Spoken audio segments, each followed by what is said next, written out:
સુરતમાં ઓરિસ્સાથી ગાંજાનો જથ્થો લાવીને સુરત શહેરમાં ઘુસાડવાનો પ્રયત્ન કરતા ઓરિસ્સાવાસી 3 પુરુષ અને 2 મહિલાની સ્પેશિયલ ઓપરેશન ગ્રુપે ધરપકડ કરી છે. આ નેટવર્ક મહિલાઓ ચલાવતી હતી.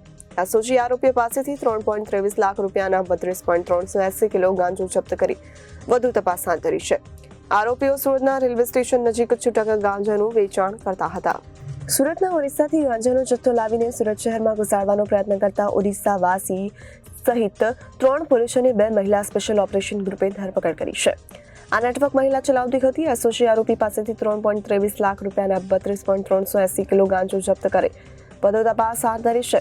આરોપીઓ સુરતના રેલવે સ્ટેશન નજીક છૂટક ગાંજાનું વેચાણ કરતા હતા. સહારા દરવાજા રેલવે ગરનાળાની પાસે આવેલ એસએમસી શોપિંગ સેન્ટરની નજીક જાહેર રોડ પર ઓરિસ્સા રાજ્યથી સુરત શહેર ખાતે ગાંજાની ડિલિવરી કરવા માટે આવેલા આરોપી તથા ગાંજાનો જથ્થો મંગાવનાર 5 આરોપીઓની સુરત સ્પેશિયલ ઓપરેશન ગ્રુપે ધરપકડ કરી છે. આરોપી હરપ્રિયા સ્વાઈ, અમરા બહેરા, કબીર બરીક, અરજીત બહેરા અને સંજુ નાયકની ધરપકડ કરવામાં આવી છે. ઓરિસ્સાથી અલગ અલગ લોકો પાસેથી ગાંજાનો જથ્થો મંગાવનાર મુખ્ય આરોપી સુરતની હરપ્રિયા છે. અગાઉ પણ તેને આવી જ રીતે ઓરિસ્સાથી અનેકવાર ગાંજાનો જથ્થો મંગાવી ચૂકી છે. આરોપીઓ પાસેથી આ ગાંજાનો જથ્થો 32 કિલો 380 ગ્રામ મળી આવેલ છે, જેની કિંમત રૂપિયા 3.23 લાખ છે.